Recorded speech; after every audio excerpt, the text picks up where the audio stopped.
Pardon the interruption, but I'm Mike Will Bontoni. Authorities in North Attleboro, Massachusetts, have captured 8 bulls wandering through town. I'm Tony Kornheiser. Let me guess.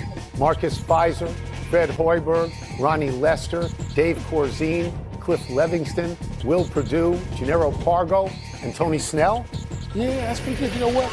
If those guys played with Jordan, they take out LeBron in 5 games. You think so, huh? 5. 5? Yeah. You think LeBron would even win 1? Because once you put Jordan in a sentence, I know where you're going. You know where I'm going. I know where the you end know of the exactly sentence where, right? Yeah.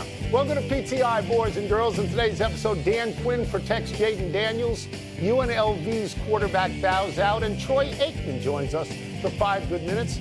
But we begin today with baseball. The Astros clinched their 4th straight AL West title last night. The Padres made the playoffs by beating the Dodgers, closing the game on an unprecedented triple play. The Orioles made the playoffs by beating the Yankees. The Braves beat the Mets to tighten their wild card race. The Diamondbacks lost again, but they're still holding a wild card spot. The Tigers and Royals won to hold wild card spots as their pursuers. Minnesota and Seattle both lost. Wilbon, where do you want to start? Woo! I'm going to start just quickly with the individual efforts of Michael Harris II, the brilliant center fielder of the Braves. Yeah. He's just a great player who seems still flying under the radar. There'll be time because the Braves are always in big games. Now I'm going to go to what I told you yesterday. I know where you're going. You're going to San Diego. I know. Listen, it's a scream out loud moment to see that triple play turned. Okay, Miguel Rojas hits into a triple play, and Shohei Ohtani is on deck. He's on deck. And he could come up to the plate with the bases loaded, down 1 or 2, doesn't matter. Yeah. He's going to win the game with a triple, with a grand slam, because it's Shohei. And this will cause for slurpage all day long and the next day, because it's Shohei and he's the MVP and he's Shohei. Except triple play, 5-4-3. Boom, boom, Not boom. a little league triple play. Boom, boom, boom. No, boom, Great. boom, boom. Great. It was great. And look, the Padres have some history here. We find out that the Dodgers, it doesn't sound like they're getting Clayton Kershaw back. Doesn't sound like it. He's playing catch, and it's a foot injury, but we don't know what he's doing. Michael King went 5 good innings for San Diego. Mookie Betts got picked off third, essentially, and he also struck out with the bases loaded. Mookie, as great as he is, didn't have a moment last night.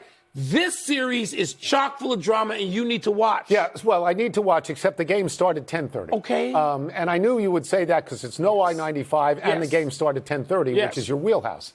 Let me go to some other things here. Because, by the way, the Padres own the Dodgers this year. They do. And by tomorrow night, they could be even. By tomorrow night. The Astros.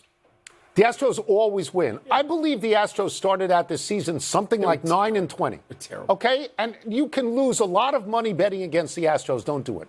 What I did last night, as you might have assumed, is I watched the Nats against the Royals until I could no longer take it anymore. And it was 0-0 in the 10th at that point. Now, the Royals had lost 7 in a row, and like 9 out of 12 before winning this game last night. I want them in the playoffs because the turnaround is amazing. You know how many they lost last year?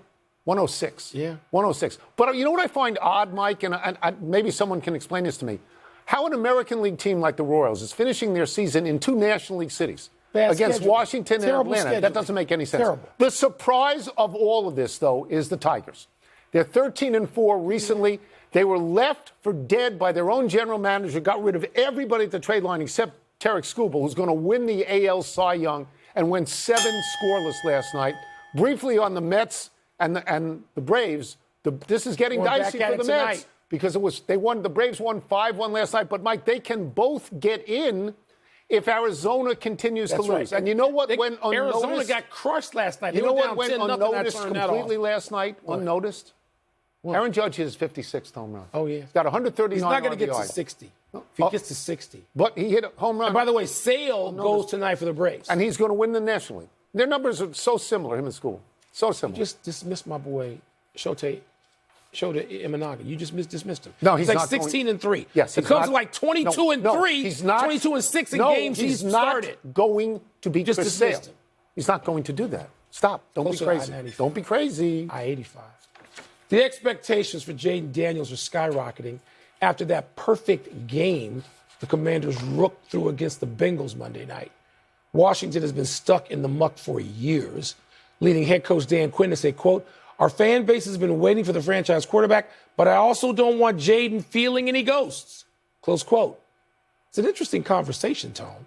But is it a legit concern? Okay, so Dan Quinn has been in Washington for an hour and a half. He just got here. I don't know what he knows about the ghosts in Washington, D.C. and their quarterbacks. I don't know what he would have learned by coaching, for example, in Seattle or Atlanta or Dallas, okay?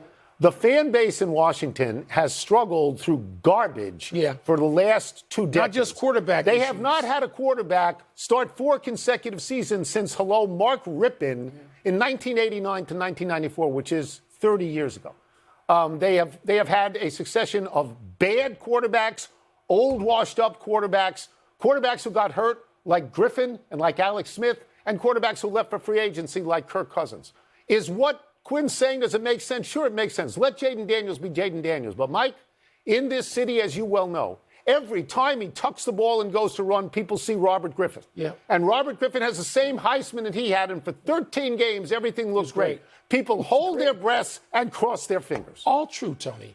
All true. And it's a great discussion for us to have. We're old men. We were there for half of it. Yeah. We were there, sadly, for Joe Theismann that night. That's right. And Lawrence Taylor. So we've seen 40-plus years of the Washington football franchise by whatever name. Tony, there's no fear. There should be no concern for Jaden Daniels seeing those ghosts, because if he's anything like those, I'm going to say 95%, and I'm about to make a big fat generalization. Kids now, and he's a kid, they're not even aware of the players who came before them, even in the cities where they played. So I don't know, and I don't know Jaden Daniels, but I would bet my own money that he is not aware of any of the Washington players who came before him. So you don't think he knows Patrick Ramsey or Jason Campbell or Case Keenum? You know what I hope he knows? Keith Schuler? You know what I hope he knows? I hope he knows Doug Williams. And let me just tell you, I've been in football stadiums, high school, with Doug Williams, sitting with him, watching a game. And I am frightened by the number of people under 40 who don't know Doug Williams. They don't know. And they call themselves football fans. Doug Williams. All right. Here's the thing. None of these quarterbacks, and I could go on and double the amount that I've mentioned because I wrote them all down. None of them went to the playoffs twice. The Washington team has won, I believe. The last playoff game they won was 2005, and I think they've been in 5 in the century. It's not great. So is he going to see ghosts? I don't know. No, he's not going to see ghosts. Come on. I don't know. Does he like Bill Murray? Maybe he'll see ghosts. We move now to UNLV quarterback Matthew Sluka, who has left the 3-0 running Rebels, saying the school failed to honor NIL promises that were made to him. Sluka will redshirt and enter the transfer portal.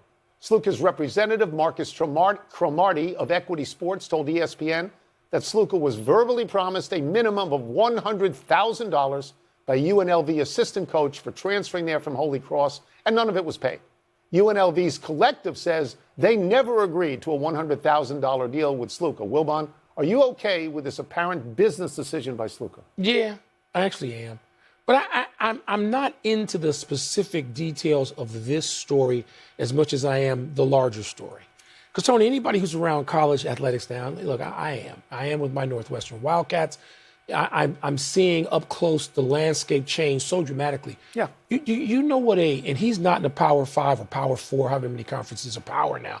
You know what starting quarterbacks, really highly recruited ones are going for in the NIL market right now? What do you think per year? $1 million is what I'm thinking. $1 million. $1 million. $100,000. This kid's playing pretty well for $100,000.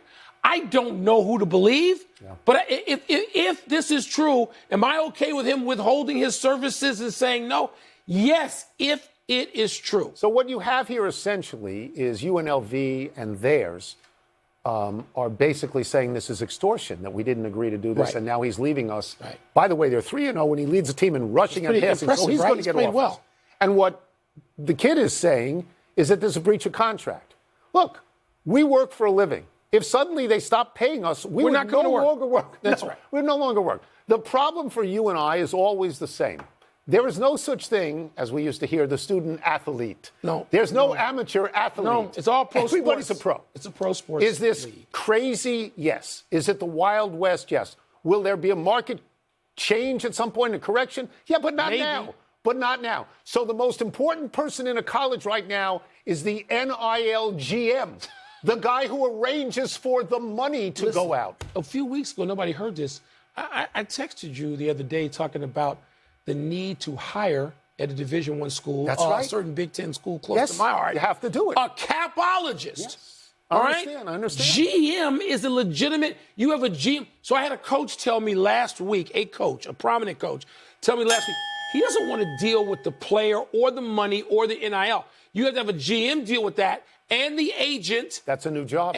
It's a new gig, and every school has to have one. Job. This is the new landscape we're dealing with. All athletes are professional now. They're all and they're you all know pros. what? They waited a long time, and it's right. It's correct. Yeah, it is. Let's take a break. But coming up, is Caleb Williams being failed by coaching? Wilbon's issue. We're going to ask Troy Aikman. I'm not saying he's being failed by this coach, not him. Justin Fields failed by coaching in Chicago. We'll also ask him how he explains the success that Sam Darnold is having. What was he failed by? Well, the key word in this to me is verbally agree. And you got to write it. At Domino's. Let's get back into the NFL with a man who Wilbon and I got to write about as a player. That's right. Now get to talk to in his role as ESPN's Monday Night Football analyst, Mr. Troy Aikman. Let's start with Jaden Daniels. Unlike Jaden Daniels, Caleb Williams has not had a breakout game yet. You struggled as a rookie. A lot of guys struggle as a rookie. Should Caleb Williams expect these struggles, or to use Wilbon's favorite phrase, is he being failed by coaching? Well, there was a time every quarterback that came in as a rookie, me included, expected to struggle. We've seen guys who have had success. You mentioned Jaden Daniels. We saw him the other night. He looked fantastic. But I've watched Caleb. I've studied him. I think he's going through what most young quarterbacks go through. I think he's seeing things for the first time. The game's a little bit faster probably than what he's accustomed to. Some of the things he was able to get away with in college, you just don't get away with at the NFL level. I do think some of the things they're doing within their scheme could be a little bit better. I think routes could be run better. Concepts could be a little bit better. But at the same time, they've tried to give him some easy throws. He's hit some of those. He's missed some accurate throws down the field. I think it's just all part of the learning process for him. Was a little bit more complex in Pittsburgh, Troy. As you know, Mike Tomlin says there's no need right now to name Justin Fields a full-time starter. But Fields has been terrific so far. And if you're Justin Fields, would it be important to have that designation even though you're starting? I don't know at this time, Mike, because he is the starter. He knows he's the starter. I guess it's really becomes a question once Russell is able to practice and able to play. My guess is that when that time comes, especially if Justin continues to play the way that he has, that Mike Tomlin will name him the starter. I think in the locker room, when you're 3-0 and you're winning games and you're doing things right, it's hard then to try to go in a different direction, especially at that position. So I think right now it's kind of a moot point within the locker room would be my guess. I think it probably is as well with Justin Fields. And in due time, my guess is that Mike will come out and name Justin the starter going forward. All right, speaking about things going right, how do you explain Sam Darnold? Well, it's what I've always felt, Mike, that, there's a lot of quarterbacks, and I believe that I would have been one of them. But I think there's a lot of quarterbacks that come into this league that are really talented, that just get put in a bad situation and leave the game regarded as a bust. If we had continued to do the things that we were doing when I first came into the league, I would have been one of those guys regarded as a bust. Fortunately, Norv Turner came in as the offensive coordinator, and we went on and had success. But you see Sam Darnold, he goes to San Francisco, and it looked like a really good opportunity for him had he have been given the opportunity to play. But he learned a lot of football. He learned from one of the best in Kyle Shanahan, and now he's playing with Kevin O'Connell, who definitely knows the position and knows how to coordinate an offense. So, and not to mention he's with really good players. So I'm happy for Sam. I think he, like a lot of other quarterbacks, had they have been given more of an opportunity, their careers would have looked differently. So I'm excited for what he's been able to do, and not surprised. I really liked him a lot coming out of USC.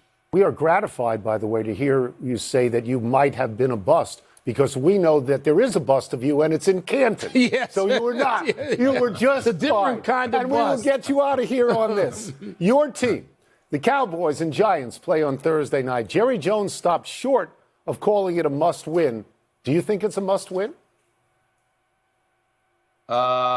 Well, as much as a must-win could be here in week 4, I think it's really important, and I think it goes beyond just what the record would be if they were to lose. I think that I just sense that there's some uneasiness within the locker room, whatever that might entail. It just feels like there's some rumblings, and another loss could just create more issues internally. Forget whatever they have to answer to externally. So I think that, winning is the ultimate deodorant. As we know, they definitely need to win what looked to be like a game that they would win against the Giants. They've historically had a lot of success against the Giants here with Dak Prescott.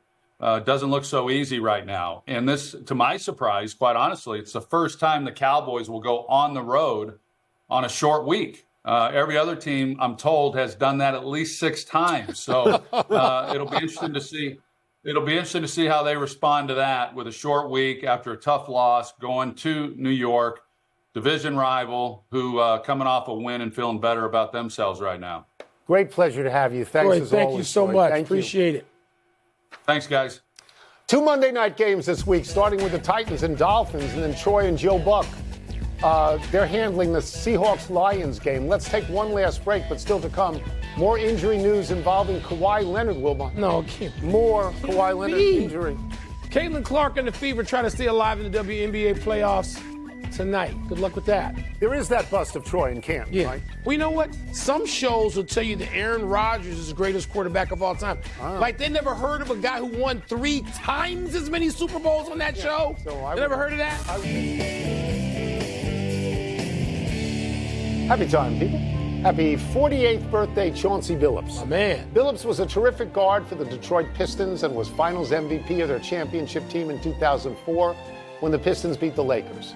Billups was a 5-time All-Star during the 17 years he played for 7 different teams. Now he's coaching the Portland Trail Blazers, which is like coaching in the land of lost toys. Billups has been there 3 seasons, hasn't gotten to the playoffs. He has seen Damian Lillard and C.J. McCollum depart. Now his most recognizable players are DeAndre Ayton, Scoot Henderson, and Anthony Simons. He has a record of 81 and 165. He has finished 13th, and 15th in the West, but happy birthday. It's a players' league. And Chauncey Billups was a brilliant and clutch player. I don't think of Coach Chauncey Billups first because he got no squad. I hope he gets a squad to coach with star players who stick around in their prime or getting into it. Happy anniversary, Satchel Paige. This is posthumous, but on this day 59 years ago, at age 59, the former Negro League legend became the oldest player ever in a Major League game. Paige, who made his Major League debut at 42 decades before, was brought in by the last-place Kansas City A's to hype the game. Before coming into the game, Paige sat in the bullpen in a rocking chair as a nurse massaged his arm. Paige pitched 3 shutout innings, giving up only 1 hit to Carl Yastrzemski. Paige exited to a standing ovation from 9,289 in attendance as the Old Gray Mare played in the background. In 1971, Paige became the first Negro League star inducted into the Hall of Fame. That was such a big deal. I remember my parents talking about it. Nothing was on TV. There was no MLB extra innings. You couldn't just go, oh, let's fire it up and watch Satchel Paige. And now there's a tiny little bit of video, but you don't. You got to imagine it. A huge figure. Mythic. Yes, he was. Happy trails, Rowdy Tellez. The Pirates released the first baseman when he was just 4 plate appearances short of a $200,000 bonus. The Bucks had signed Tellez to a 1-year deal in the offseason with a financial incentive kicking in at 425 plate appearances. Tellez had 421. He had 243, 13 home runs, 56 RBI. General Manager Ben Cherington said the bonus had, quote, 0 factor in the decision that the team wants to use Tellez's roster slot to give an opportunity to a player who had a chance to contribute past this season. That's so cheesy. I mean, that's what it is. If it has 0 to do with it, then just sign him a check for the $200,000. Just give him the money. It's just his numbers are better than everyone That's on the Nats what it just is. about. One update, the Mets-Braves games for today and tomorrow, have been postponed, with a doubleheader scheduled for Monday if necessary. Diamondbacks keep losing. It won't be necessary. Not gonna be necessary. They got San Diego to end the season. And they're still involved. Let's go to the big finish. The Aces eliminated the Storm. The Liberty ousted the Dream, as you predicted. Your thoughts? Yeah, the big semifinals are coming soon. This is no surprise so far. The results are. Kawhi Leonard had a knee procedure in May, going to be held out of drills to start training camp. You're not surprised, are you? It's always like this. He's always heard he's a great player, but he can't be an everyday player. Can't be. Celtics training camp opens today. You must be excited. I'm very excited. The Celtics have everything, it seems to me, including incentive. Oh, yeah. Now they do. Especially the two best players. With Tatum and Brown. They're ready to go. But you know what? I think the league's too good. Yeah. I don't think they do repeat, Tony. It'll be worth watching, though. President's Cup begins tomorrow in Montreal. I bet you're excited. I'm going to watch it. The weather is supposed to be in the 70s in Canada in late September, early October. Last one, your lowly White Sox beat the Angels last night. Again tonight? Yeah, why not? Let's go 6 straight. Let's go. 6 straight. Stay tied with the Mets. Yeah, don't own the record. Don't own the record. How about that? I agree with that. Don't own that record. That'd be sort of cool. Let the team of my youth. People will start talking about have that momentum into next season. We're out of time. We will try and do better the next time. I'm Tony Kornheiser. I'm Mike Wilbon. Same time tomorrow, Knuckleheads. You can get the podcast on the ESPN app or Apple Podcasts. And now, your sports center. See, I'm looking at camera 2 with the red light. Yesterday, I got this wrong. Today, I've gotten it right. We're faking you out. Follow it was the red a quick light. inside-out move by the camera. You know that, right? Follow the red light. No. You got to turn on the red light when Sting say that. Action in our PTI bonus topic. All right, Wilbon. Is there anyone to blame in the Matthew Sluka UNLV situation? Not to me, Tony. I'm not even sure who to believe. I mean, if I believe the student athlete, then, you know, if you made this deal, whether it was verbal or not, if anybody made this promise, didn't live up to it. And by the way, I mean, it's $100,000 if an assistant coach promised it.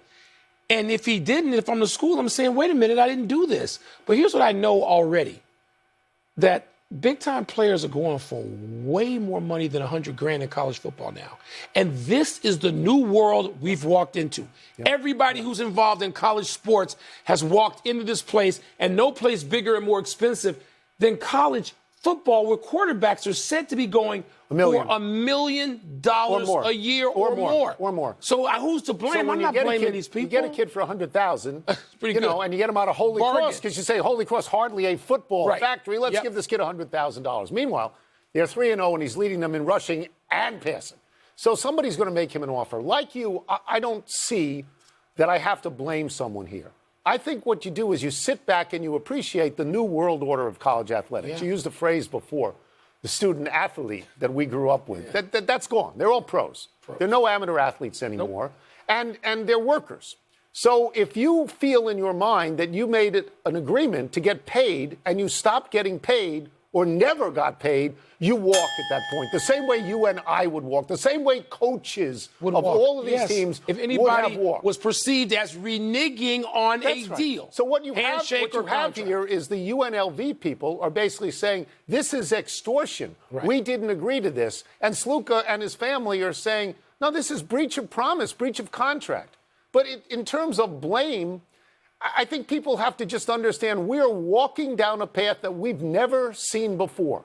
Will there be a market correction at some point? Yeah, but not now. And so what's the most important new job in college athletics? The GM of the NIL. The GM. Yes. Either the GM of that or the actual basketball or football program. That's right. Where there's a layer of people, or at least a person, who deals with the agents and corporations and people who hand out money. That's right. That's right. That's right. Anybody say court case? That's it. We're done. Back to you.